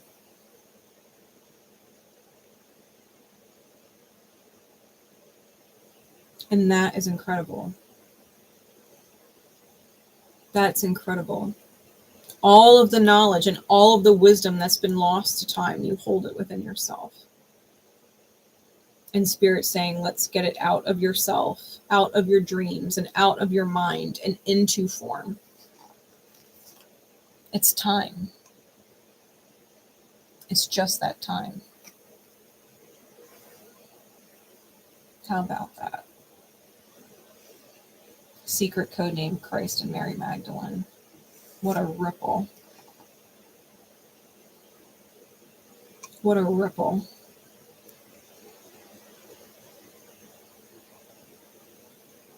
Even here on the wheel with the lighthouse of Alexandria is the heart, the Christ heart, and it has the victory wreath around it. That's the heart of Christ consciousness. Victory laurels. The ships are coming in for you, my darling. They are coming in for you. You're a lighthouse. Do what you know you must. Literally says it on the card. You are a lighthouse. If my camera will focus. Do what you know you must. You know what you have to do. You know what you have to do, and that's okay because Spirit's guiding you. It's just time. It's just time. So with that, I do hope you guys enjoyed the candles at the beginning. I will continue to keep you guys updated in the community tab about them. And I do have faith that whatever secret code names you were guided to, it was meant for you to receive it. And my love and support is with you always. And I will see you next time. Bye, guys.